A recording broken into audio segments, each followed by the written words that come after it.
remote so I can do it. Jesse, you got anything this morning? You look calm and loaded over there. Just a quick update with Shield. That's it. Thank you. Go for it. All right. Good morning, everybody.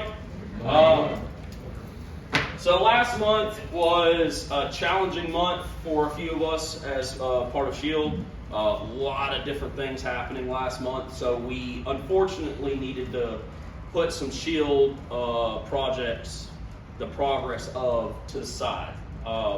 This month we're recommitting that focus and that drive towards those projects that we brought up in the past, and hopefully here this month we can get a lot of those older projects solidified out there in testing, and start bringing in some new projects. The representatives on the board, I do need to update it. We have lost a few members. They have moved on to bigger adventures. But largely what you see here is still the case for your area representatives. There will be a few areas that we're looking for new representatives due to the ones exiting. Again, any safety concerns, improvements, thoughts, ideas on anything you see out on the floor, please get with your area representative, get with me, and we'll explore some options on trying to get things better out there for us to where things are clicking along a lot better than what they are today. We're always looking to improve, do better, make things easier for everybody here at this site. Thank you for your time. I appreciate it, Jesse. All right, let's take a look at safety. Good morning. Good morning. Sorry. All right, let's take a look at the safety pyramid as of November 5th. We had 1,222 stop the job entries so far for the year. Doing great at that. Orange tab entries 542. Near misses 44, which is actually our goal for the year for entering near misses. So we have reached our goal. That doesn't mean stop entering our near misses. Just letting you know that we have reached our goal for the year. So thank you on that. First aids 14 and 2 recordables. I still didn't change that. So as we know, what's starting to come around the corner is the holiday season. So what we're going to do today is kind of go through some safety tips that when we're talking about the holidays. So home and fire safety. Some of the things we need to do is check our holiday lights for frays, wires, or broken bulbs before you use. You know, no matter how meticulous you put your Christmas lights up and tie them up and have them wrapped and zip tied, when you bring them back out for Christmas, they look like somebody came in and just twisted them up on purpose. Make sure you're checking your bulbs before you put them up. Make sure you're checking for frays. Keep trees and decorations away from heat sources. So especially if you have live trees that you use in your house, make sure you're keeping them away from heat sources. Never leave candles unattended.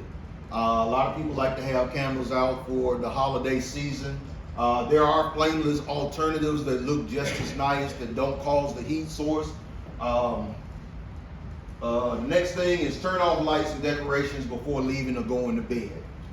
One of the biggest things about that is a lot of people will have their decorations because it looks nice. You want everybody to see your decorations while you're going off to Walmart, buy your grandkid the G.I. Joe with a Kung Fu grip. So, do they even sell that anymore? Hey. But the best rule of thumb is to make sure that you turn off your lights and decorations before leaving and going to bed, because you don't want your beautiful scene that you have for the holiday season to end up looking like this when you're coming home from Walmart. Next thing, we want to talk about travel and personal safety. Plan your travel routes ahead and check the weather conditions. There's going to be a lot of traveling going on, visiting Aunt May and all that stuff. Make sure that you're checking the travel routes and checking your weather conditions so you can know what you're going to be running into on the way during that travel. Avoid driving if tired or impaired.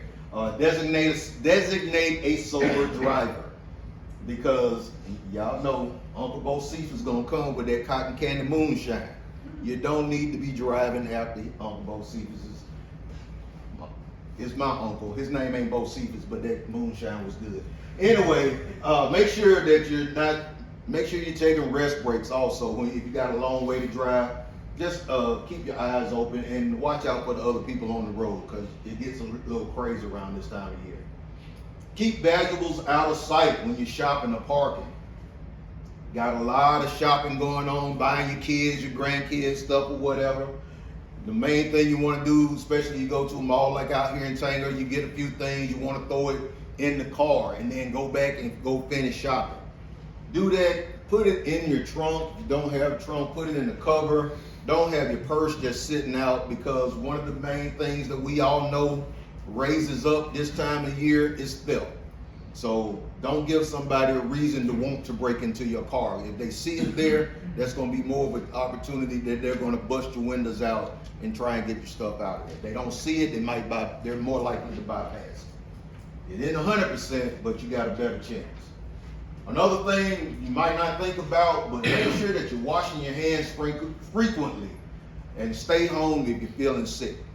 You're going to be dealing with an uptick of people that are out in the stores and everything, so make sure you're washing your hands frequently, because the last thing you want to do is be around the holidays, all the families there, and then you got the flu sitting in the room sick, drinking Uncle Bo Cephas' cotton candy moonshine. But all the way around, just have a safe holiday season. Remember these things as we're going forward, and just be safe out there. And that's all I've got for that. Any questions? Uncle Bo Cephas' cotton candy Cotton moonshine, candy that's a tough moonshine. act to follow. But we shall persevere. Good morning, I was everybody. specific for a reason. First topic this morning, we'll get this knocked out. Industrial hygiene. Come on, where we go? There we go. Industrial hygiene is science and art devoted to anticipation, recognition, evaluation, and control of those environmental factors or stresses arising in or from the workplace, which may cause sickness, impaired well-being, or significant discomfort among workers or among the citizens of the community. Industrial hygienists are there to check the workplace environment, find out how much workers are exposed to things that can harm them. Types of hazards involved in industrial hygiene: chemical hazards such as gases, vapors, dust, fumes, mists, smoke, physical hazards such as temperature, hot, cold, radiation, ergonomic hazards such as body position, heavy lifting, and noise, and biological hazards such as living organisms that can cause infection, such as those coming from insects. How can chemical pollutants invade the body?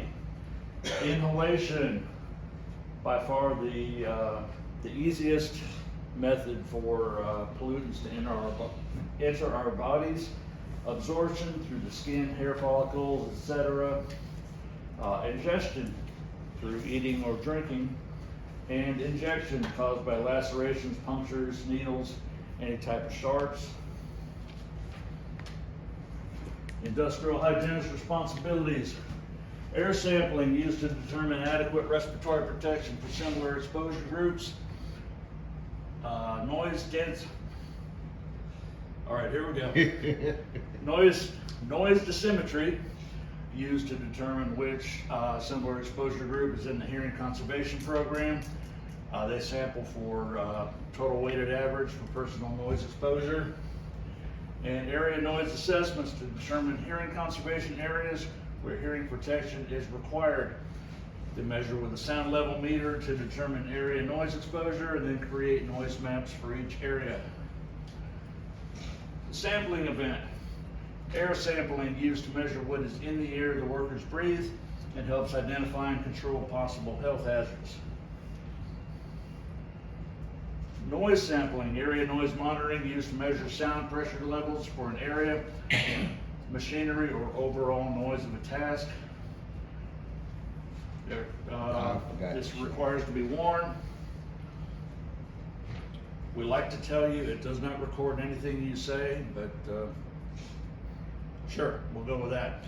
No, it doesn't. They only record sound pressure levels. So noise exposure limits. What involves 90% of us in this room is 12-hour shifts. Anything over 82 decibels total weighted average requires hearing protection. Anything over 100 decibels would require both earplugs and muffs. And then, after the sampling is done, we communicate the results. Everybody that was involved in the sampling gets a report based on what their exposure levels were.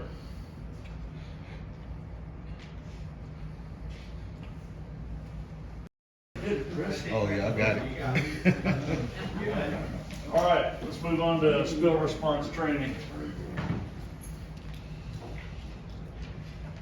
Purpose of this training, we're going to understand safe spill response procedures, learn how to use the 55-gallon spill kit effectively, and support compliance with OSHA and EPA requirements.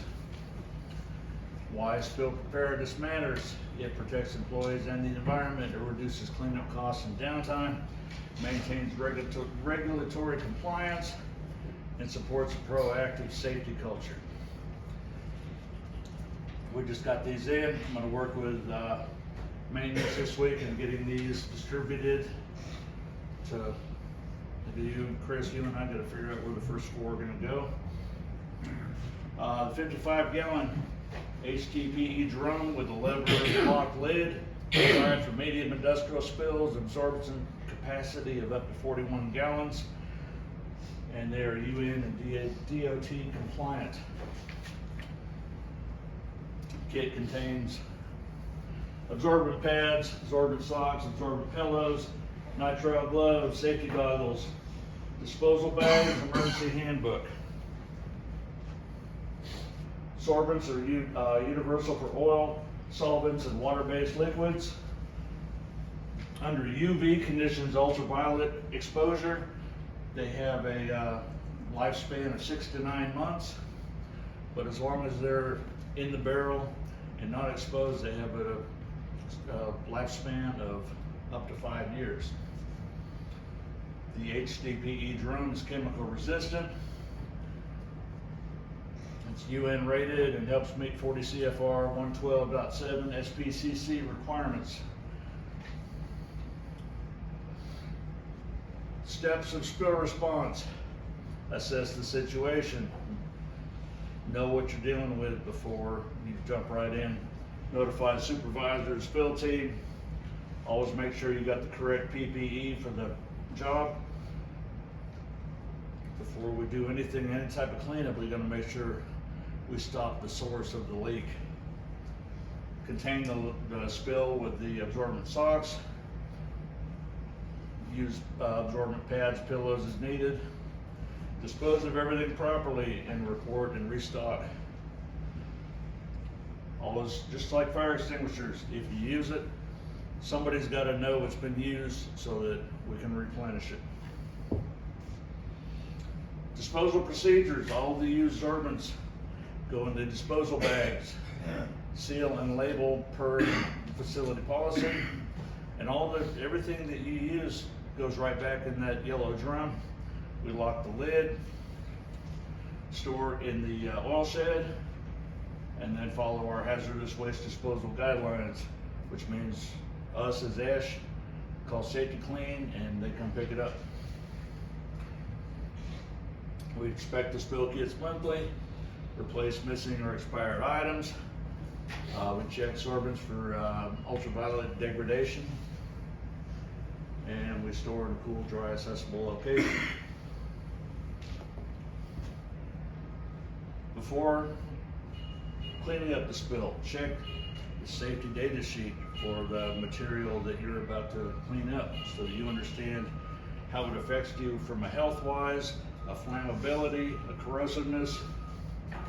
Always use proper PPE. If spill exceeds kit capacity, evacuate and call emergency response.